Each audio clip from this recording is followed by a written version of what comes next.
Bien, alors je vous propose, Monsieur le Président, de revenir sur cette journée d'aujourd'hui et sur les conditions de votre élection. Volontiers. 27 nouveaux dans une assemblée qui a subi un sérieux renouvellement et des voisinages alphabétiques parfois surprenants pour une première séance présidée comme le veut l'usage par le doyen d'âge Edmond Maupoil, secondé par le Benjamin des élus qui, après vérification, sera Hubert Fayard du Front National.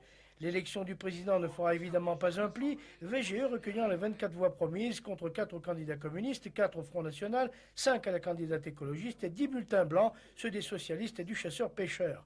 Mais la séance allait tourner essentiellement autour de la composition proportionnelle de la commission permanente, autrement dit le bureau. Le Parti socialiste proposait un front républicain pour éloigner le Front National.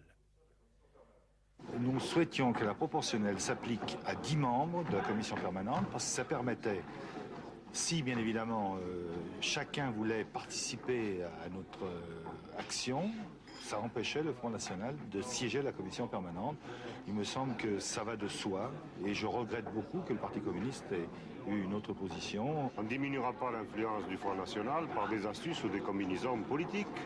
Nous, on ne veut pas s'associer, on est un groupe indépendant et pour que le Front National ne soit pas la commission permanente, il fallait qu'on fasse liste commune avec les Verts, avec le Parti socialiste. Non, nous sommes un groupe indépendant, nous voulons le rester et par conséquent, nous combattons le Front National sur le terrain. Il y avait peut-être une possibilité, avec ce qui était proposé par le PS, de barrer la route au Front National, de l'empêcher effectivement de siéger à la commission permanente. C'est ce qu'on a essayé de faire. Mais bien entendu, on garde notre liberté et puis l'écologie continue.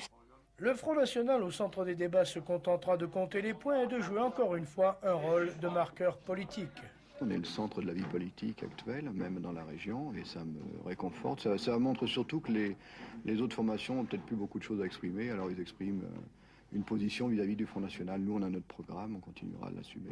En tout cas, une séance où les questions de procédure n'ont pas occulté les problèmes politiques, y compris celui du mode de scrutin.